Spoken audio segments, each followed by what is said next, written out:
Mais dans l'entrefaite, je voudrais vraiment donner la parole aux sénateurs. Je vais donner la parole à notre rapporteur Jean-Pierre Leleu et après, directement, dans la foulée, une prise de parole par groupe parce qu'il nous reste 3 quarts d'heure. Il faut qu'on les occupe utilement et efficacement.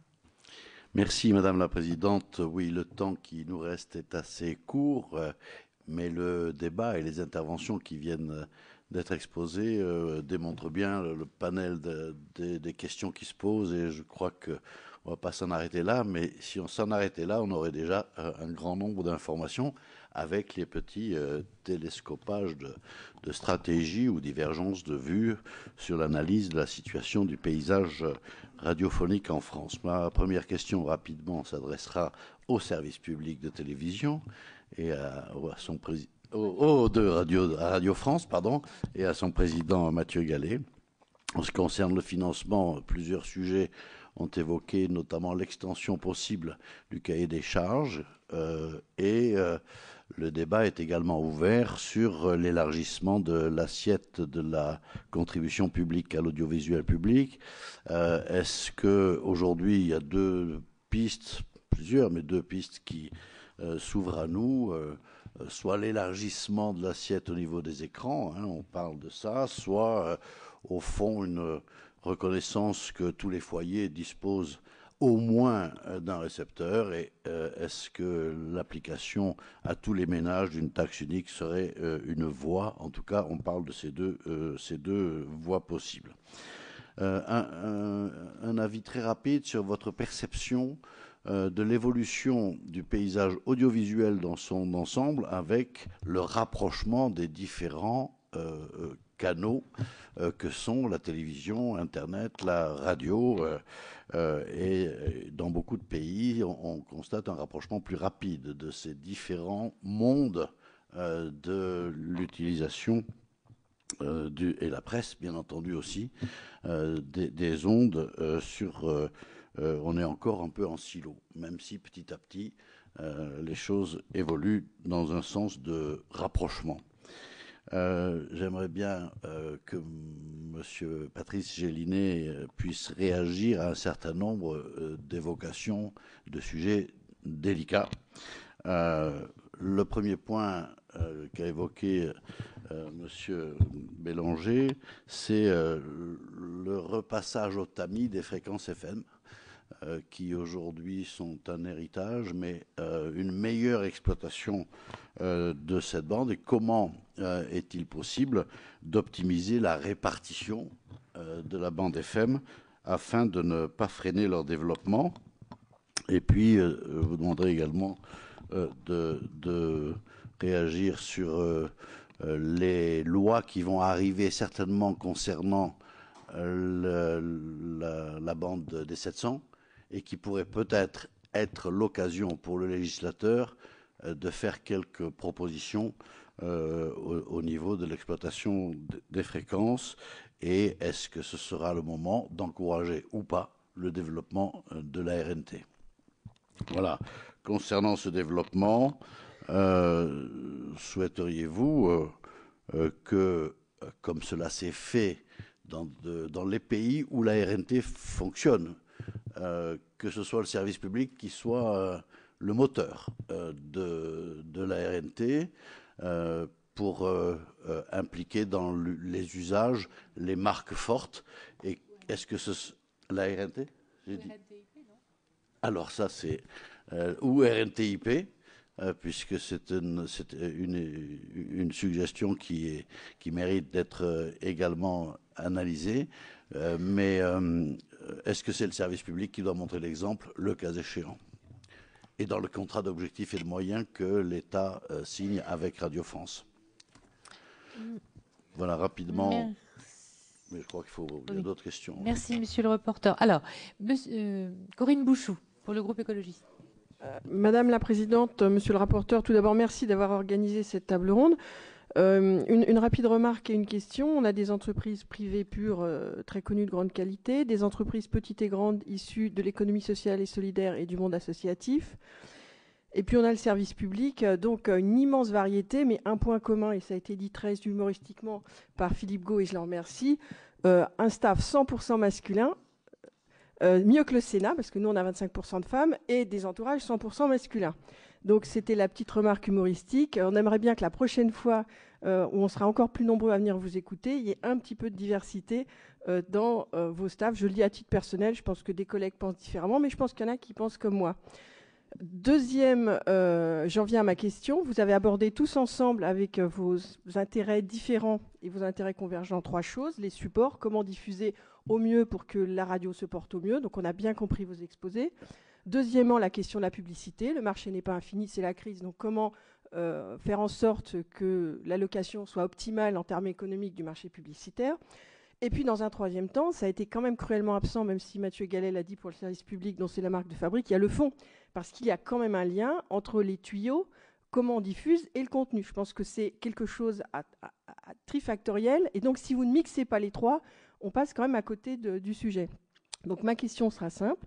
Comment faire que, dans notre pays, on ait l'indépendance technologique, on ait la biodiversité sans avoir totalement la disparition de ce qui a fait quand même la richesse dans les années 80 de nos radios, tout en ayant un marché prospère pour tous et mixte. Merci Corinne Bouchou. David Assouline pour le groupe socialiste. Oui, je me joins aux félicitations sur le fait que cette table ronde ait lieu. C'est vrai que ça faisait un bout de temps qu'on n'était pas revenu sur une question qui est un des symptômes d'une non-discussion de la société sur les grands bouleversements de la révolution de la communication avec le numérique, et où on continue à bricoler au lieu de voir un petit peu quel est le nouveau paysage et comment on pilote et comment on essaye de le penser, de lui donner du sens. Et donc la radio, là maintenant, nous sommes aussi dans le même type de discussion. 2 sujets ont été principalement soulevés, et je vois que les grandes radios privées savent se parler entre elles et sont venues enfoncer 2 clous. Le premier, la RNT, ils n'y sont pas favorables. Et le deuxième, surtout, ne permettait pas au service public d'avoir le droit d'avoir des recettes publicitaires supplémentaires, parce que dans le marché actuel, ça serait pris à nous, disent-ils, forcément, puisqu'il résonne à gâteau constant, ce qui n'est pas complètement toujours ce qu'il développe et pense sur le système économique qui doit être en développement et ne pas se penser à périmètre constant. C'est-à-dire le développement, c'est aussi permettre qu'il y ait plus et donc une répartition qui profite à tout le monde. Mais je ne fais pas de critique. Il y a un sujet sur lequel, de toute façon, la façon de poser le problème me semble difficile à entendre pour le législateur. Quand on nous dit « ne bougeons rien, ça marche ». Monsieur Oliven l'a dit, bon, peut-être il a été maladroit, mais il n'est pas là pour m'entendre lui dire ça. Je pense que ça, on ne peut pas l'accepter. Pourquoi ? Parce que nous avons légiféré et nous avons dit qu'il fallait développer la RNT. Et que si on ne développe pas la RNT, il faut légiférer pour dire que on enlève cet aspect de la loi. Mais on ne peut pas vivre dans un pays où la loi n'est pas appliquée. Donc de toute façon, il faut bouger. Ou retirer ça de la loi, ou appliquer la loi. Mais c'est inconcevable pour moi de rester dans un mensonge ou une hypocrisie. C'est la crédibilité de la loi auquel je suis attaché et de la crédibilité de notre humble travail de législateur. Donc, est-ce qu'il faut la bouger ? Je ne pense pas, mais je pense qu'il faut absolument envisager avec les interventions des uns et des autres le fait que nous soyons dans un équilibre. On ne peut pas être dans la main d'une seule diffusion, d'un seul mode de diffusion, y compris parce que la tournure que prend l'Internet est très lourde de dangers. La neutralité du net est remise en question et n'existera peut-être plus. Je lutte contre, nous tous luttons contre, mais on a des petits bras. Et ce n'est pas forcément ce qui va se passer. Et donc même pour l'indépendance nationale, je vais aller jusque-là, je pense qu'il faut une diversité. On ne peut pas passer, à un moment donné, se rendre compte, se réveiller un matin avec l'idée qu'on n'a plus qu'un mode d'accès, finalement dominant, mais qu'il n'est pas public au sens ouvert, libre, parce qu'il faut passer sous les fourches codines d'opérateurs quelconques. Aujourd'hui, certains ont été cités, mais c'est la tendance. Notamment parce que l'Europe n'a pas fait son boulot pour permettre une réelle concurrence. Et en plus, c'est des Américains, essentiellement, donc c'est même pas une diversité internationale ou d'acteurs privés qui s'emparent du net et qui le concentrent. Donc voilà, ma question c'est la TNT, le tout RNT, pardon, on voit que c'est trop tard. Le tout IP, c'est un danger. D'abord parce que c'est pas gratuit, ça a été dit. Ce n'est pas anonyme, et peut-être que demain on se rendra compte que c'est un vrai problème. Quand j'écoute ma radio, peut-être ça sera le seul moment. Et quelque chose de précieux qui se vendra cher, le fait d'être anonyme pour écouter quelque chose. Ça deviendra un atout pour la radio. On le vit aujourd'hui autrement. Donc, allons à 20% de RNT sans dire le tout RNT. Voilà où qu'est-ce que vous en pensez? Je vous le soumets. Et une phrase sur le service public. Moi, je suis partisan de ne pas considérer le service public comme un des services à côté. Je suis législateur, pareil, je pense qu'il a une place particulière, la diversité de son offre, le fait que c'est un service public et qu'il a un ton il peut se permettre des choses, on va dire, de façon plus libre du marché, bon, mais que tout cela doit se faire dans un équilibre avec le privé.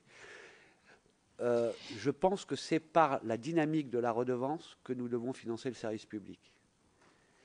Dans un premier temps, l'élargissement de l'assiette ne permettra pas d'augmenter forcément, mais avec les tendances, à un moment donné, ça sera le cas.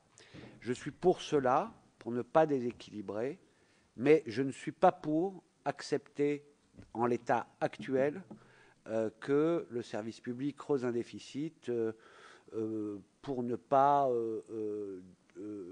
défavoriser le privé. Il faut voir si des petites choses peuvent bouger sans déstabiliser le marché du privé et le permettre au service public pour passer un cap. Voilà. Donc un peu de mesure dans mes questions et mes propos et peut-être arrêter l'affrontement entre les gros privés et les petits, parce que je pense que si les gros sont devenus gros, c'est parce qu'un jour des petits ont fait exploser le monopole de la radio et ont permis le foisonnement. Et il faut savoir s'en souvenir et rendre l'appareil. Donc soyez unis, c'est un conseil. Merci Monsieur Assouline. Madame Ferrat pour le groupe UDI.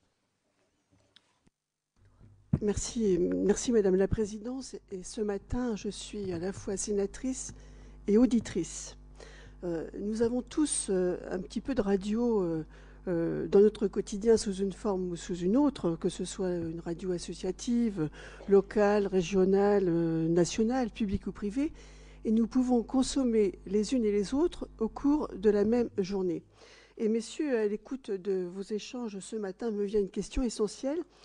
Et dans le même temps, je mesure quelle est la difficulté, voire l'impossibilité d'y répondre.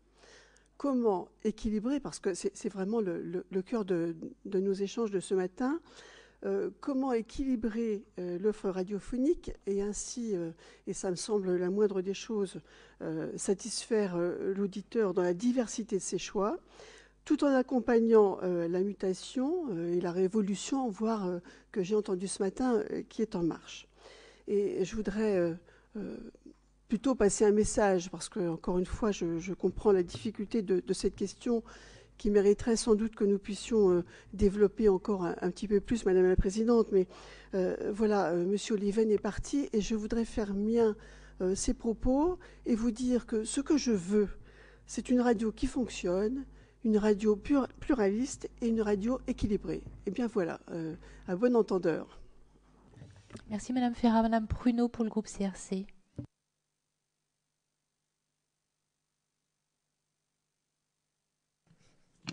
Oui, merci Madame la Présidente. Écoutez, quand je fais partie des néophytes dont vous parliez, Madame la Présidente, c'est-à-dire que j'étais très impressionnée de voir autant d'intervenants sur ce sujet que des hommes. Je rejoins ma collègue et mes collègues. Au niveau de la représentation, bon, en fait, à chaque fois que ça se présente, on fait toujours la remarque parce que c'est important. Hein. Alors, moi, je me pose beaucoup de questions, mais je vois que tous les connaisseurs n'ont pas forcément les réponses. Mais au départ, j'avoue que je trouvais le discours positif par rapport enfin, aux grandes radios privées, services publics aussi. C'est-à-dire que surtout, tout va bien, ne changeons rien. Donc c'est équilibré, j'ai relevé aussi, c'est pluraliste. Donc je me suis dit bien, bon, nous sommes face à une situation facile, mais dès le départ, il n'y avait pas le rejet, mais enfin une interrogation. Donc sur la RNT, et c'est là que j'ai fait très attention aux interventions suivantes, c'est-à-dire les radios indépendantes, radios associatives dont je ne connaissais pas le problème à ce point, je dois dire. Vous réclamez une équité sur le territoire, un juste équilibre, donc c'est très vague aussi comme demande pour nous quand on vous écoute pour la première fois. On a bien compris au niveau de la demande de fréquences supplémentaires. Hein. Il y a eu un exemple avec l'histoire des 5 pommes. Là, j'avoue, j'ai adoré votre démonstration. Bon, moi, que dire simplement que entre la RNT, l'IP, effectivement, comme a dit M. Assouline, il y a une loi, donc si elle ne convient pas, il faut travailler dessus. Mais j'avais l'impression, moi, que ces deux formes de radio, de diffusion, pouvaient avoir des accords ensemble au niveau des fréquences. Mais je comprends beaucoup le problème des radios associatives. Et j'espère que vous pourrez avoir un accord ensemble avec les diversités, mais sinon, effectivement, nous, en tant que sénateurs, sénatrices, nous sommes là aussi pour étudier et voir de nouvelles propositions. Je vous remercie. Merci Madame Pruneau. Donc je vais donner la parole à Monsieur Gélinet pour commencer, pour répondre aux premières questions, celle de Monsieur Leleu, ainsi qu'à celle que j'avais formulée précédemment. Puis ensuite, au gré des questions, on va voir comment les uns et les autres peuvent intervenir. Oui, 2 mots donc pour répondre à toutes ces questions. Peut-être au préalable quand même répondre aussi à quelques-unes des interventions que j'ai entendues auparavant. Je pense à Denis Oliven, je parle en son absence, mais je me suis dit que après avoir dit qu'il respectait, qu'il admirait l'homme de radio que j'avais été, qu'il respectait le conseiller, je me suis dit qu'est-ce qui va arriver? Et l'immanquable est arrivé effectivement, puisqu'il a traité la décision du Conseil, pas de moi, mais du Conseil, comme étant absurde. Bon, je rappellerai simplement que ça veut dire, grosso modo, que tous les pays d'Europe qui se sont lancés dans la RNT avec plus de succès que vous ne le dites, même si le succès est lent, ont pris des décisions absurdes. Bref, c'est le monde entier qui doit être absurde parce qu'on va bien au-delà de l'Europe avec ce qui concerne la RNT. Surtout quand c'était pour nous dire ensuite que ça, c'est vous, Christopher, que vous n'aviez pas les moyens de répondre aux appels que nous allons lancer et qui correspondront grosso modo à quelques 10 000 euros par an sur chacune des zones. Bon, si vraiment, cher Christopher, vous en êtes là, alors là, vraiment, je pense aussi, à d'autres, mais surtout de dire que c'est obsolète.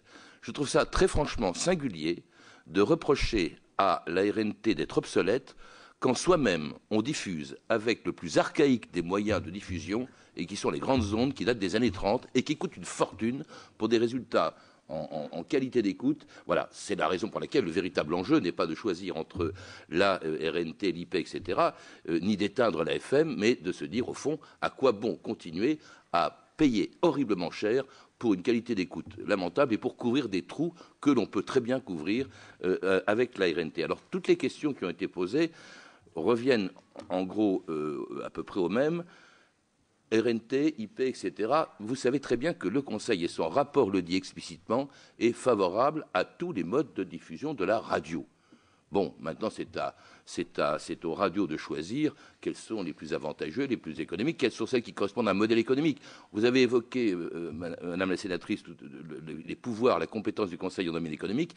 Elles existaient déjà dans toutes nos décisions. Nous faisions déjà attention, avant la loi de novembre 2013, nous faisions déjà attention à ce que à la viabilité des radios qui étaient candidates avant de les sélectionner. Depuis, la loi nous impose, vous le savez aussi, de nous poser la question, faut-il ou non faire une étude d'impact à chaque fois que nous lançons un appel, et c'est ce que nous allons faire pour ce qui concerne évidemment la RNT. Mais le Conseil est tout à fait favorable à tous les modes de diffusion. Je l'ai dit tout à l'heure pour ce qui concerne Internet. Même le mode de diffusion que suggérait Pierre Bélanger tout à l'heure et qui était l'IP Broadcast, je souligne, cher Pierre, que vous ne regardez pas souvent Internet et sur Internet le site du Conseil, car depuis le 6 mai, la demande d'expérimentation que vous avez formulée pour Skyrock, donc en IP Broadcast, a été acceptée par le Collège. Voilà. Donc, voilà, c'est génial, merci Patrice, non, merci à tous. Merci au CSA, le 21e siècle est en mars. Nous sommes fermés. Non, mais c'est génial, c'est génial. Nous ne sommes fermés à rien du tout.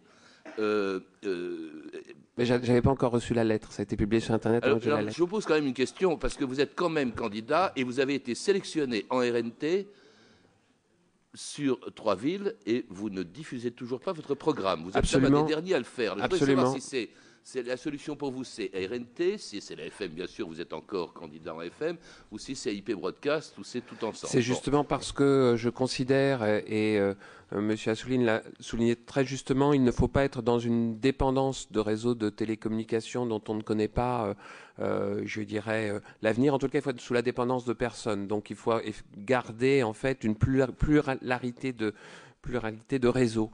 Donc, bien sûr, nous avons été candidats à RNT pour une seule raison. La faculté qu'il y avait pour les pouvoirs publics de choisir des normes et des protocoles de diffusion.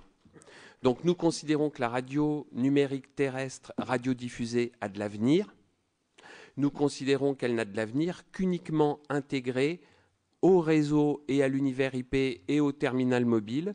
Et donc, c'est la RNT IP que nous préconisons. C'est pourquoi, dès lors quand nous avons été candidats, et nous l'avions précisé dans nos actes de notre demande de candidature, nous souhaitons émettre un RNT au protocole IP. Et que le Conseil nous a répondu, nous n'avons pas la faculté de vous autoriser cela. En revanche, nous avons la possibilité d'autoriser l'expérimentation. Oui. Dès lors que cette expérimentation, et je suis heureux que cette expérimentation soit accordée, nous allons faire la démonstration que ça marche, comme nous l'avons déjà fait.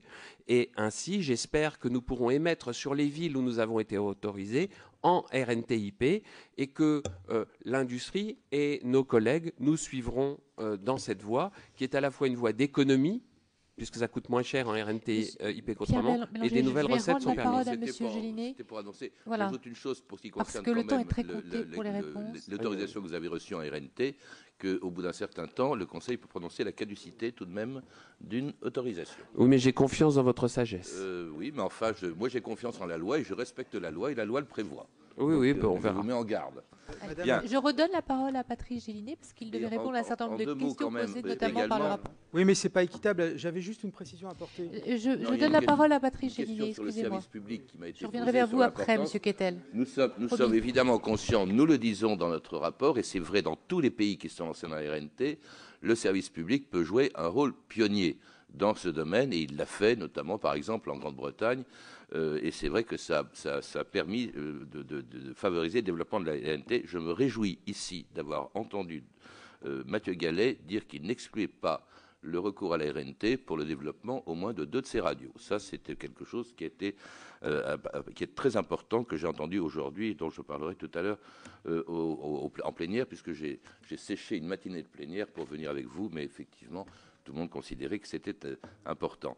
Donc, j'ai également entendu beaucoup le sénateur Assouline de dire qu'il ne fallait pas mettre tous les œufs, enfin je dirais même plutôt toutes les oreilles dans le même panier, et c'est ce qui explique la politique du Conseil dans ce domaine, n'être fermé à aucune option, mais n'en fermer non plus aucune, comme le font certains qui considèrent qu'au fond, il y a 2 choses, l'AFM qui doit perdurer, et puis l'IP, dont, si vous lisez le rapport, et je ne vais pas m'étendre parce que c'est trop long, dont les limites ne sont peut-être pas suffisamment évoquées par les partisans du tout IP.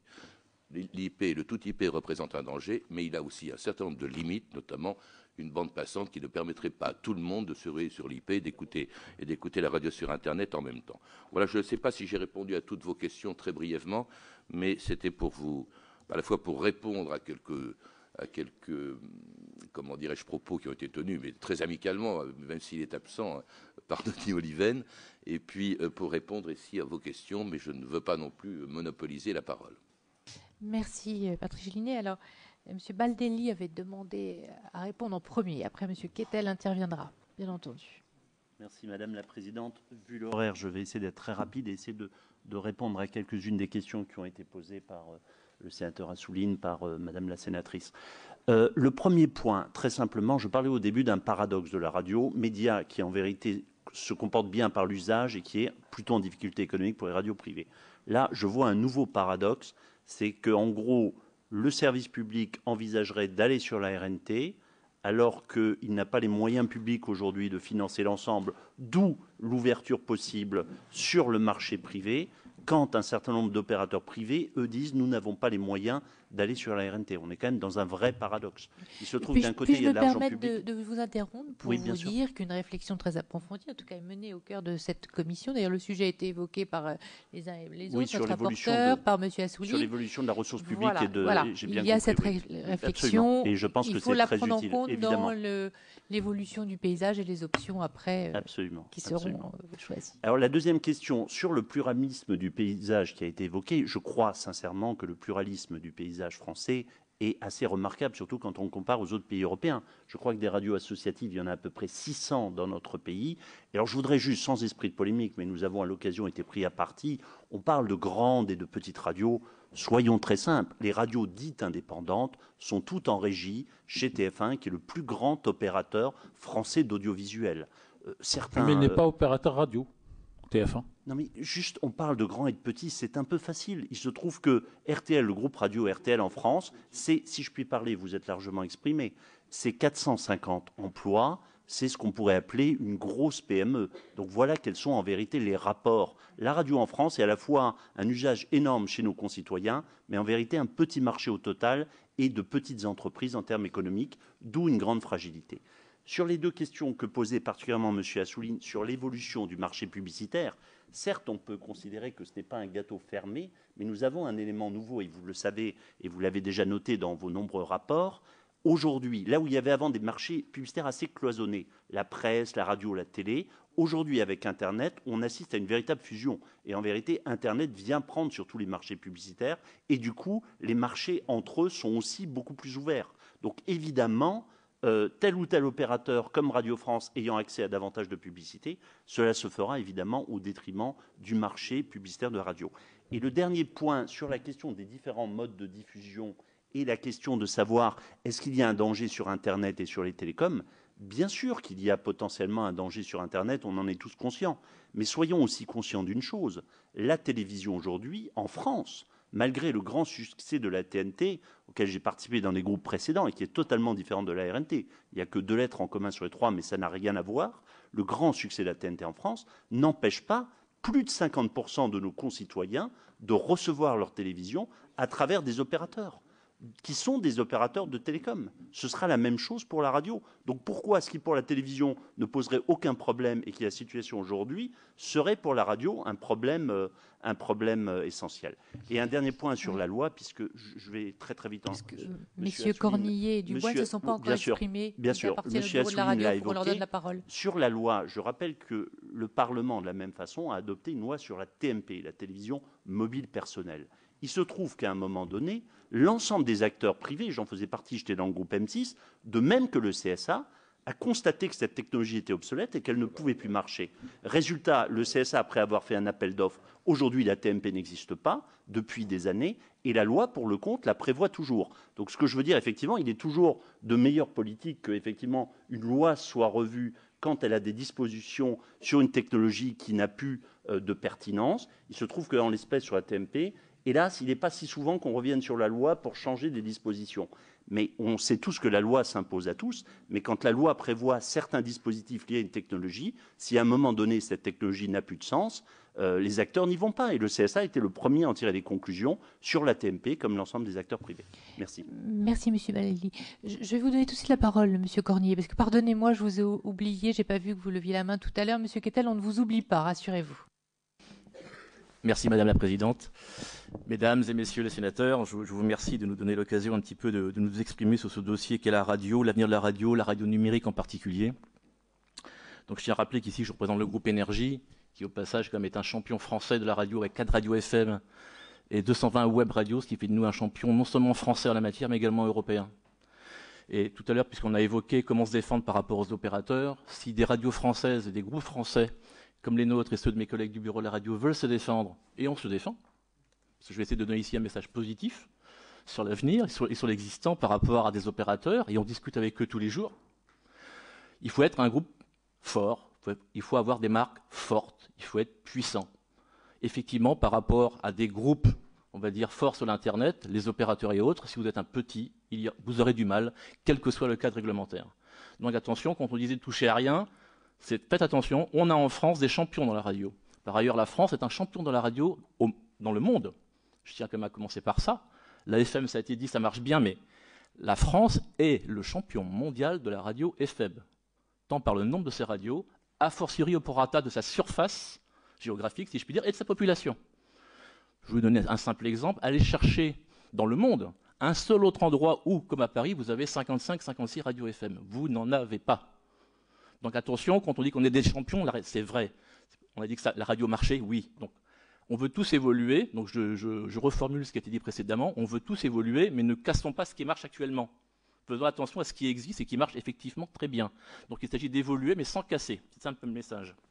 Ensuite, pour alimenter un peu le débat, parce que ça n'a pas été dit, vu d'énergie, et nous ne sommes pas numérique-phobes, loin s'en faut.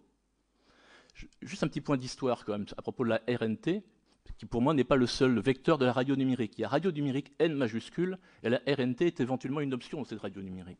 Mais la RNT en soi, tout le monde l'a oublié, ça a été quand même lancé au milieu des années 90 en France. Tout le monde l'a oublié. Et on y était tous présents ici, je pense à certains de mes collègues, on y était présents, service public, et puis d'autres radios privées. La RNT a été lancée, quasiment commercialement. On l'a oublié. Et on l'a arrêté. Attendez. Et on l'a arrêté au début. On émettait. C'était la petite loi Fillon qui s'est terminée en 99. Permettez-moi de m'exprimer. J'espère que le temps d'audience sera à peu près proportionnel aux audiences. Si je puis me permettre, et ça s'adresse à l'ensemble des invités, et à l'esprit la réponse aux questions qui ont été posées par les sénateurs. Madame Bouchou, notamment, a posé une question. Mais j'y viens. Voilà, mais il faut un argument, puisque effectivement. En perspective, de façon à ce que nos collègues sénateurs puissent avoir des réponses aussi à leurs légitimes questions. Merci. J'entends bien. Mais je tiens à préciser que ça avait déjà été lancé et qu'on a arrêté ça au début des années 2000, faute d'auditeurs. Donc attention, on a eu un problème d'audience. Mais si. Donc maintenant, si vous permettez, je continue. Quelles sont les conditions? Est-ce qu'on peut apporter des réponses? J'espère que oui aux questions. Donc, l'une des questions qui est posée aujourd'hui, c'est la RNT peut-elle se financer? On a évoqué quelques exemples en Europe. Je tiens juste à rappeler que pour les principaux chantiers européens de RNT, que sont la Grande-Bretagne, la Scandinavie et l'Allemagne, on peut prendre des zones à peu près similaires aux nôtres, ce sont des fonds publics qui alimentent le développement sur ces réseaux. Voilà. Faire très attention. Et pour ce qui est de l'Allemagne, qui est un cas encore particulier, et qui ne vaudra que jusqu'à la fin de cette année, la RNT en Allemagne est de facto dans une condition expérimentale, puisque les coûts de diffusion ne sont pas les coûts définitifs, et qu'il y avait des subventions de la part des industriels. Donc attention, ces subventions s'arrêtent à la fin de cette année. Donc quel sera l'état des lieux en Allemagne à partir du 1er janvier 2015? Je n'en sais rien à date. 2016, pardon, autant pour moi. Je n'en sais rien à date. Donc attention, c'était des conditions expérimentales très particulières sur lesquelles on ne peut pas extrapoler, en tout cas pour le marché français. Et pour ce qui est du numérique, effectivement, pour nous le numérique, on dit l'IP, mais l'IP lui-même est pluriel, si je puis dire. Il y a l'IP Internet, il y a l'IP sur les smartphones, l'IP sur les objets connectés qui arrivent. Et nous, comme d'autres, nous avons déjà commencé à adresser les montres connectées. Demain, on parle des véhicules connectés qui arrivent, et qui arrivent là aussi avec la connexion par la force de la loi, puisque la norme européenne, sauf erreur de ma part, eCall, va imposer de mettre des terminaux à bord des véhicules. Donc le terminal de réception mobile, 4G pour faire simple et plus, va être embarqué dans le véhicule du seul fait de cette obligation normative et légale. Donc l'IP sur les réseaux mobiles, sur les véhicules, va arriver, c'est une réalité. Ensuite, nous, je vais conclure, nous sommes très pragmatiques. Il n'y a pas de religion pour ou contre la RNT, c'est pas ça le souci. On regarde cas par cas, zone par zone, et quelles sont les conditions. Mais on observe, notamment sur le marché français, et c'est vrai d'ailleurs ailleurs dans le monde, que le public, nos auditeurs, ont déjà, pour une part significative d'entre eux, franchi le pas vers des solutions qu'on va qualifier d'IP. C'est un fait. Alors on peut le déplorer, on peut dire qu'il y a des risques, effectivement, mais nos auditeurs, eux, ils ont aussi fait un choix.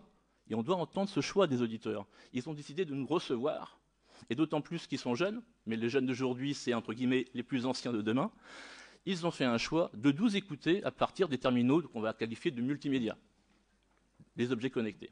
Donc, est-ce qu'on doit faire abstraction de cela? Non, c'est là qu'est la croissance du marché. Et ce vecteur, contrairement à d'autres, qu'est la RNT, propose déjà de l'interactivité. Ce n'est pas le cas de la RNT en France ni ailleurs en Europe. On entend certes du son, mais qui n'est pas meilleur que la FM, contrairement à ce qui est dit. Il n'y a pas d'interactivité. Voilà. Et en plus, ça nous freine un peu la croissance pour demain, puisque effectivement la partie connectée que certains voient comme un risque, je ne dis pas qu'il n'y a pas de risque, mais c'est aussi une opportunité de pouvoir localiser, éventuellement identifier avec son accord un auditeur. C'est un relais de croissance pour nos services demain. Il ne faut pas le négliger. Voilà. Bien, merci Monsieur Cornillet. Je vais passer la parole à Monsieur Quetel. Vous allez me pardonner, je vais devoir me faire remplacer par Colette Mello d'ici 5 minutes parce que j'ai un impératif horaire auquel je ne peux absolument pas me soustraire. Je voulais juste vous dire et vous remercier avant de m'éclipser. C'est pas un coup d'arrêt à cette table ronde parce que je crois qu'il y a encore beaucoup de réponses et d'échanges dans le quart d'heure qui va venir. Mais juste vous dire que cette table ronde aura alimenté très utilement l'ensemble des sénateurs sur un sujet sur lequel en effet ils vont avoir à prendre un certain nombre de décisions. Mais notre prospective n'est pas terminée parce que je pense qu'il faut aussi entendre le point de vue du gouvernement, savoir ce que notre ministre de la Culture prévoit pour le secteur de la radio. C'est aussi avec cet éclairage-là qu'un certain nombre d'orientations, de décisions seront prises. Tout ce que je peux vous dire, c'est que c'est la garantie du pluralisme du secteur qui nous tient particulièrement à cœur. Vous l'avez, les uns et les autres sur les bancs l'ont exprimé. C'est une diversité maintenue, c'est l'émergence de peut-être de champions, mais c'est aussi l'expression des plus petits qui ont aussi des contenus éditoriaux qui parlent à un certain nombre d'auditeurs. C'est un modèle économique soutenable parce qu'on est dans cette réalité-là, il faut bien le reconnaître. Et enfin et surtout, c'est une inscription dans une modernité qui ne cesse d'évoluer. Ça rebondit sur la question de Corinne Bouchou et je me tourne vers Pierre Bélanger, qui est toujours très prospectif sur le monde de demain, a publié beaucoup de livres sur le monde numérique qui nous attend. Il faut en effet qu'on s'inscrive aussi dans un schéma qui fait que nos nous serons dans ce qui correspond aux évolutions technologiques majeures et qui s'inscrivent dans un cadre plus large que le seul cadre français, mais le cadre européen d'ailleurs qui a été évoqué. Voilà, juste quelques mots de réflexion pour juste ponctuer ce jeu de questions-réponses qui se poursuit. Donc, encore une fois, excusez-moi, je donne la parole à Mathieu Quetel et Colette Mello va venir me rejoindre. Merci Madame la Présidente. Je voulais simplement rebondir sur les propos du sénateur Assouline et sur la notion d'indépendance nationale. Ça me semble être dans la réflexion que nos élus doivent avoir aujourd'hui par rapport à la construction de notre paysage radiophonique et audiovisuel d'une façon plus large demain, au cœur de vos préoccupations. Pierre Bélanger prenait l'exemple d'une nouvelle technologie IP-RNT et a cité Verizon. Verizon a acheté hier le groupe AOL pour 4,4 milliards de dollars. Verizon, c'est un opérateur télécom. Ce sont des gens qui ont extrêmement des moyens quasi sans limite aujourd'hui. Il faut faire très attention. Je suis d'accord avec nos collègues des groupes nationaux sur le fait de ne pas fragiliser le média radio. Il faut faire très attention entre qui nous mettons nos moyens de diffusion demain.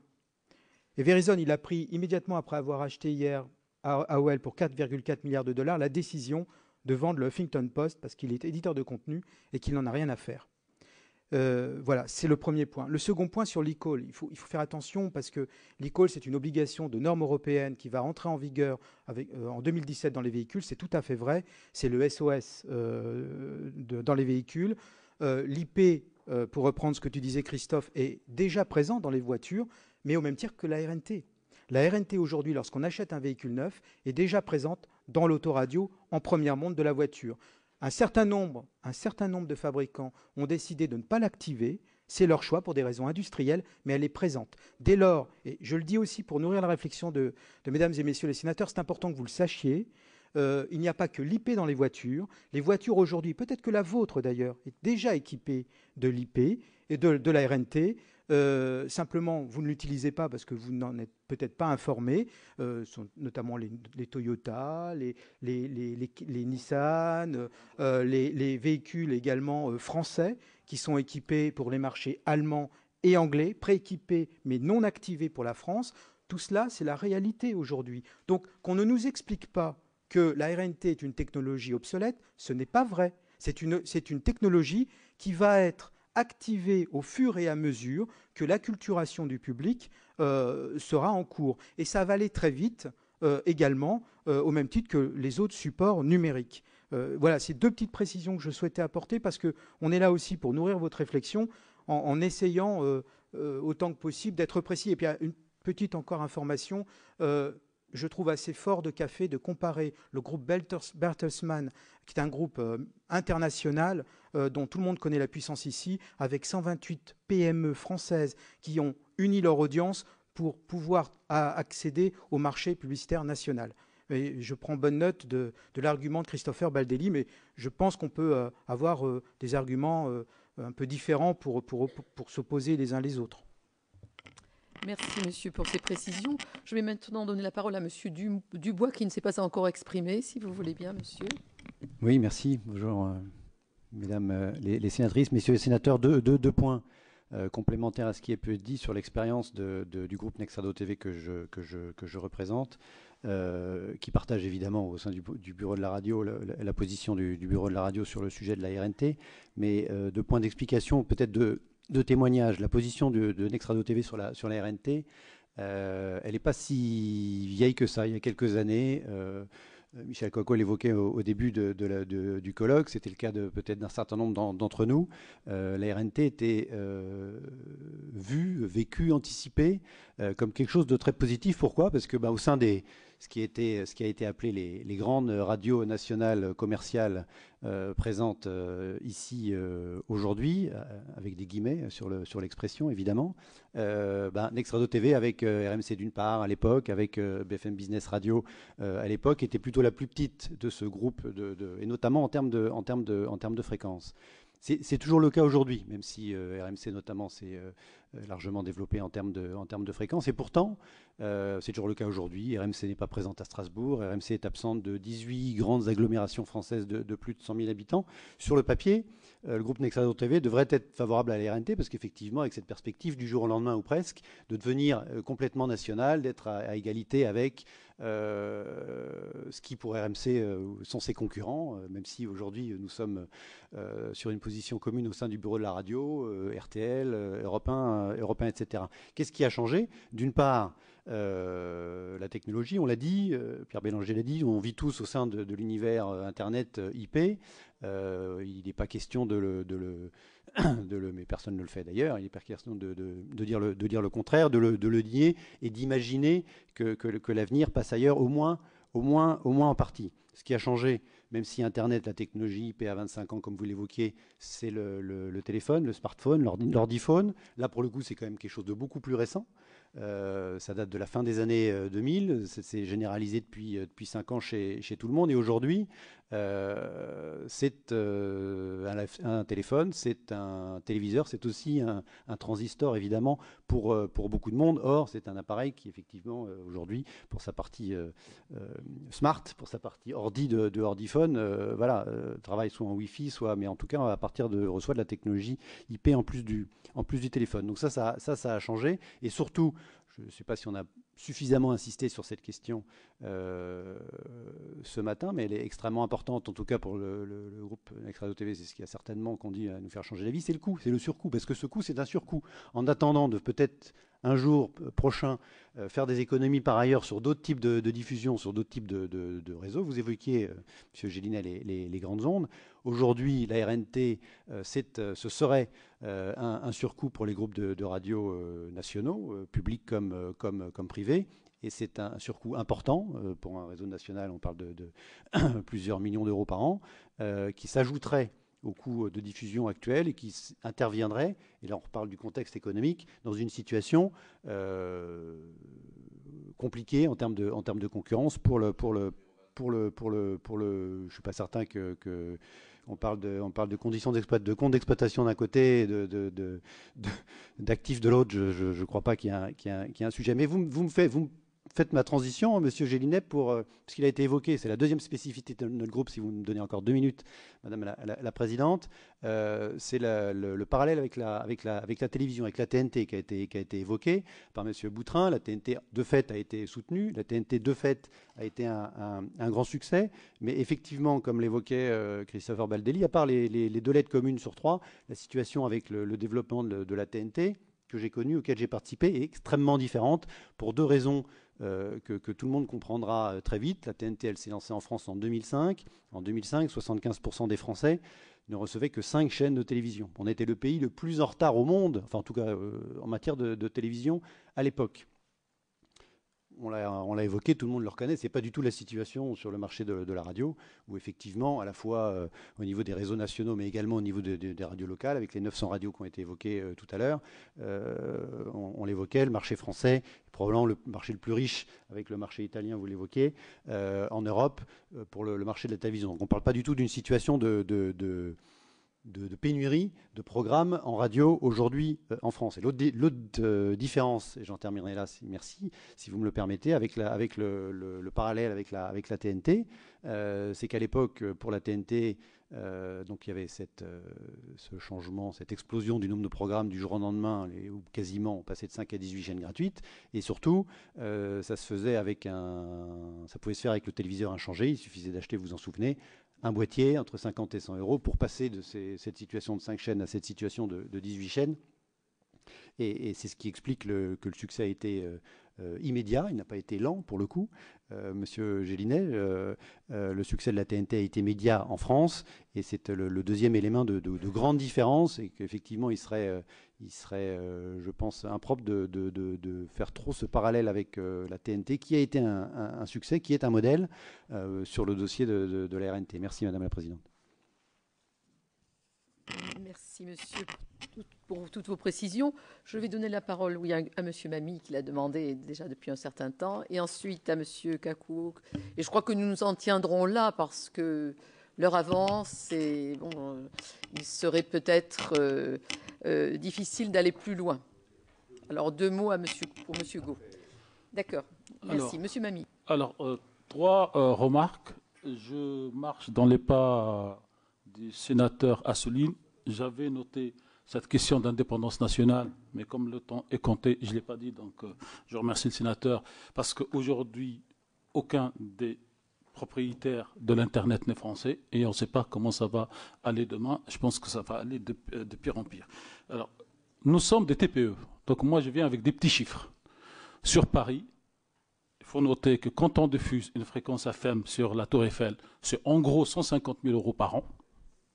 Quand on diffuse une fréquence FM sur les 2 autres sites, que sont donc en gros Bagnolet et Romainville, c'est 4 000 € par mois, ça fait quelque chose comme 50 000 € par an. Et quand on diffuse la RNT, ce qui manqua pour ma propre radio à Paris, à Nice et à Marseille, c'est 800 € par mois et par fréquence. Donc, je laisse la comparaison, c'est pour ça qu'on dit que nous sommes les PME et TPE, et nous venons avec nos chiffres. 2 autres remarques. Il a été dit à l'instant que la majorité des télévisions sont diffusées sur les box. Je précise que le coût de la diffusion est garanti dans le forfait de la box. Quand vous payez 30 €, vous avez votre box et toutes vos télés. Ce qui n'est pas le cas aujourd'hui avec la RNT, ce qui n'est pas le cas demain avec la RNT. Aujourd'hui, si vous consommez, comme l'a dit Pierre tout à l'heure, votre écoute normale et naturelle de la radio sur votre iPhone IP, les 10 du mois, j'ai tous les enregistrements en historique, vous recevez un petit mot. Aujourd'hui, vous êtes en restreint, vous ne pouvez plus écouter votre radio, sauf si vous augmentez et vous payez plus. 3e remarque, quelle est la moyenne d'âge des auditeurs de nos radios nationales aujourd'hui? Un tweet a circulé il y a 3 jours. Pour la grande radio, pour la première radio de France, la moyenne d'âge est de 57 ans. Donc, la radio est bien écoutée aujourd'hui. Tendance à la baisse depuis 10 ans. Qu'en sera-t-il dans 10 ans pour la jeunesse française qui écoutera ou pas la radio?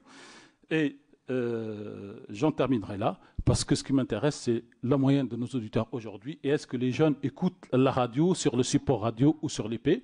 Alors que peut-être, personne ne garantit rien, l'avenir n'est pas écrit, peut-être qu'on pourra les ramener un tout petit peu sur le coût de la RNT, qui pourra se faire dans des petites radios de poche qui auront la taille d'un smartphone. Et comme l'a dit le président Boutrin, peut-être qu'avec le smart radio et avec la puce qui pourra permettre de tout écouter dans la même machine que celle-là, peut-être que nos jeunes auront l'utilité ou l'utilisation d'écouter la radio de temps en temps. Et je vous remercie, Madame la sénatrice, Monsieur le sénateur, mes chers collègues.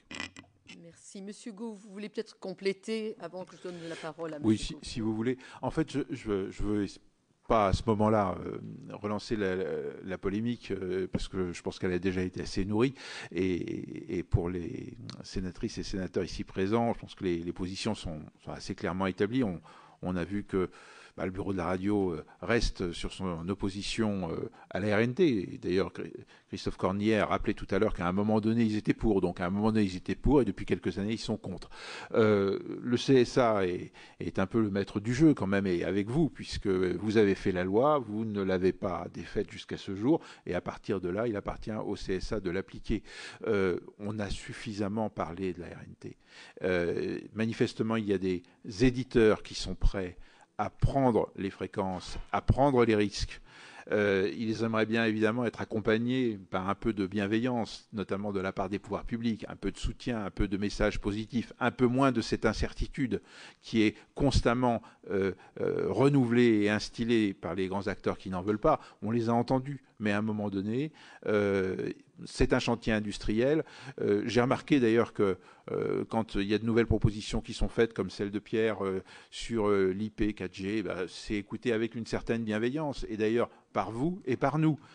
Mais là, ce qui est prévu par la loi, c'est qu'on lance la radio numérique terrestre selon les normes qui sont autorisées en France et avec les outils d'autorisation qui sont ceux du CSA. Eh bien, comme je vous l'ai dit tout à l'heure, nous, on dit chiche, on y va. D'ailleurs, au passage, on ne demande pas spécialement de subvention. Par contre, on veut bien de l'accompagnement au sens de cette bienveillance et d'un message positif sur le fait qu'il y a un avenir pour la radio en numérique et que cet avenir passe, entre autres, par la RNT et pas de manière exclusive. Et je regrette dans ce qu'a dit Christophe que après avoir dit qu'il n'y avait pas d'opposition, il a quand même beaucoup opposé, donc je vais éviter de le faire là. Je voudrais redire un mot sur la problématique qui a été évoquée brièvement par les uns et par les autres de la publicité sur Radio France, et notamment à partir de ce qu'a dit Mathieu Gallet.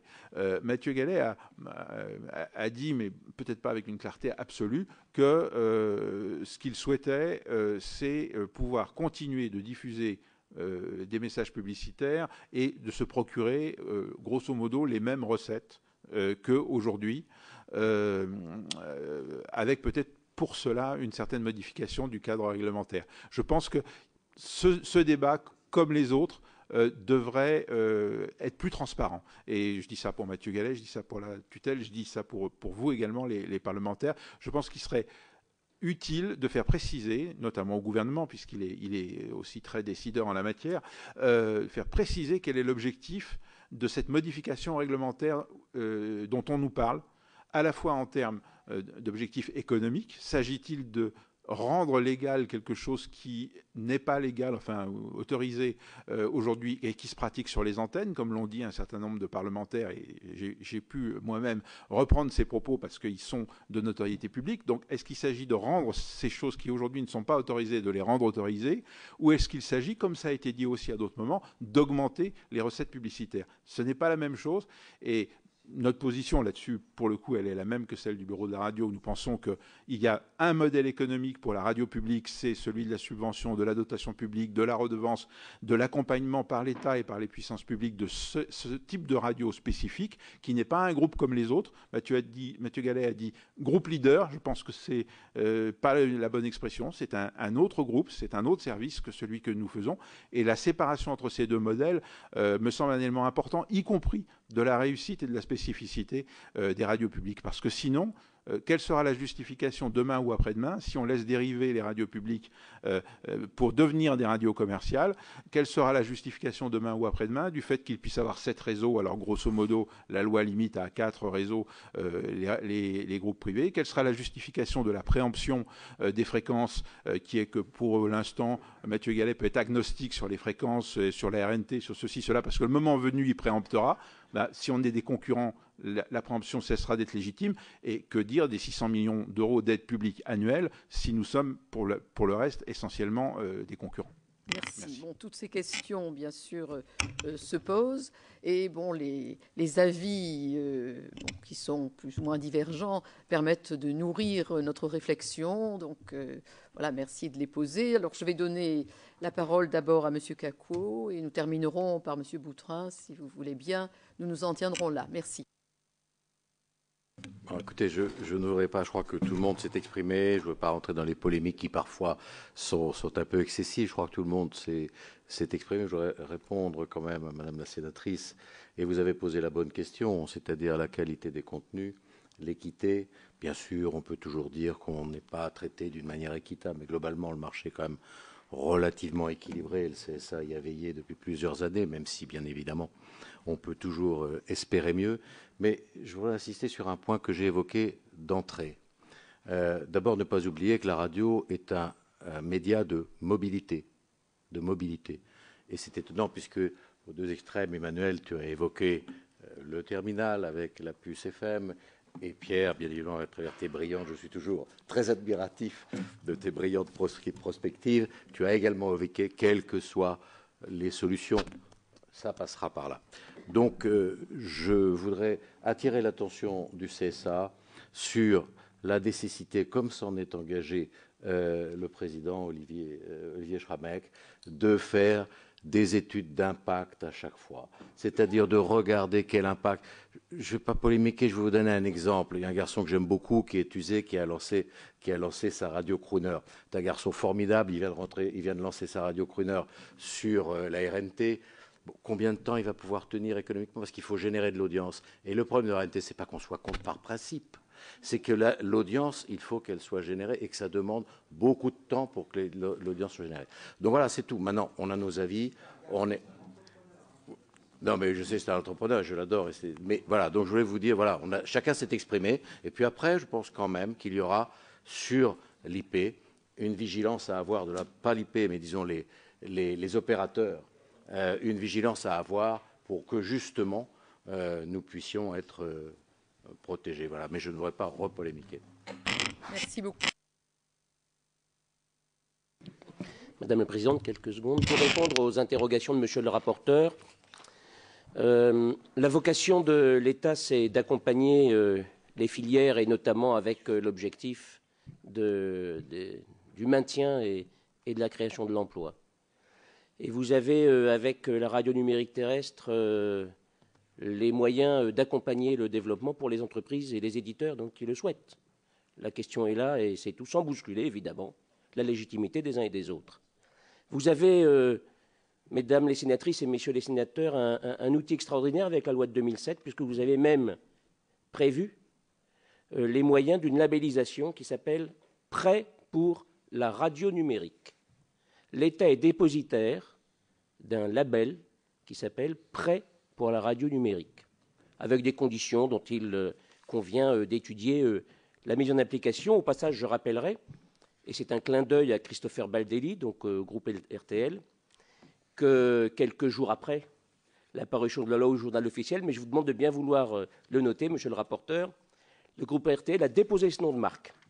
Donc ça veut dire qu'il croit, et je l'espère toujours, et avec bienveillance auprès de tous les éditeurs, à l'avenir, qu'il croit, à l'avenir de notre travail commun et sans exclusive les uns des autres. Donc, mettez en œuvre ce qui est prévu par la loi de 2007. Elle garantit l'évolution de la loi de 86. Elle garantit la diversité dans le respect de la légitimité des uns et des autres avec les innovations qui sont notamment proposées ici par les uns et par les autres. Je vous remercie. Merci. Ce sont des paroles de sagesse. Monsieur le rapporteur doit nous quitter, mais vraiment, il lira le compte-rendu de cette fin de séance. Messieurs, mesdames, si personne n'a plus rien à ajouter, je crois que vous avez fait une analyse exhaustive du paysage et puis on sentait vos interventions animées par l'expérience et la passion. Alors même si les avis ne sont pas tous les mêmes, comme l'a dit la présidente, comme je l'ai redit, ceci va nous permettre de mieux réfléchir et d'écouter également Madame la ministre sur le sujet et de préparer ensuite une loi qui permettra de tenir compte du débat que nous avons eu aujourd'hui. En tout cas, je souhaite vous remercier parce que c'était un débat très riche et tout à fait intéressant et tous mes collègues nombreux qui ont participé se joignent à moi pour vous remercier.